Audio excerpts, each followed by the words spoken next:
ओम श्रीमद् भगवद गीता प्रथम अध्याय श्लोक 32 संपूर्ण सारांश संबंध जेउथिरे शुभ सकुन देखा जाऊ नाही कि श्रेय देखा जाऊ नाही सेपरि अनिष्टकर विजय प्राप्त करिबा पाई अर्जुन निम्न श्लोक रे अनिच्छा प्रकाश करूछंती।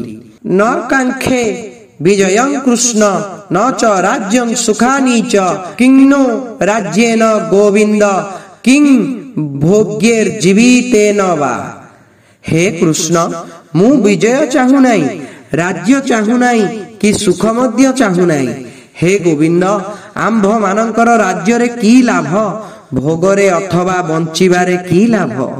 व्याख्या न कांखे विजयं कृष्ण न च राज्यं सुखानि च। धरंतु युद्ध रे आमर विजय हेला ता हेले सारा पृथ्वी आमर राज्य होई जीवो, आम अधिकाराधीन होई जीवो। पृथ्वी परी राज्य मिली गले आमको अनेक प्रकार सुख मिलिबो, मात्र एगुड़िक मध्यरु मु किछि भी चाहू नाही। अर्थात मो मनरे विजय राज्य और सुख कामना नाही।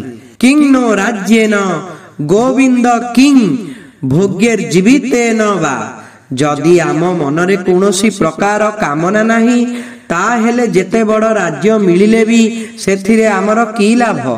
जेते सुंदर सुंदर भोग मिलिले भी सेथिरे आमर की लाभ। आमे कुटुंब मानंकु मारी जेते वर्ष राज्य सुख भोग कले भी सेथिरे आमर की लाभ। तात्पर्य हेला भितरे जदि विजय राज्य भोगरे कामना ममता और महत्व थिबो ताहेले सिना एगुड़िक सुख देई पारिबो, मात्र आम भितरे तो एगुड़िकर कामना नाही। पुणी एगुड़िक आमको की सुख देई पारिबो। एही कुटुंब मानंकु मारी आमर बंचिबार इच्छा मध्य नाही, कारण जदि आमर कुटुंब माने मरि जिबे ए राज्य ओ भोग काहा कामरे आसीबो। राज्य भोग आदि तो कुटुंबंक पाई, एमाने जदि मरि जांती एगुड़िकु उपभोग करिवो किए।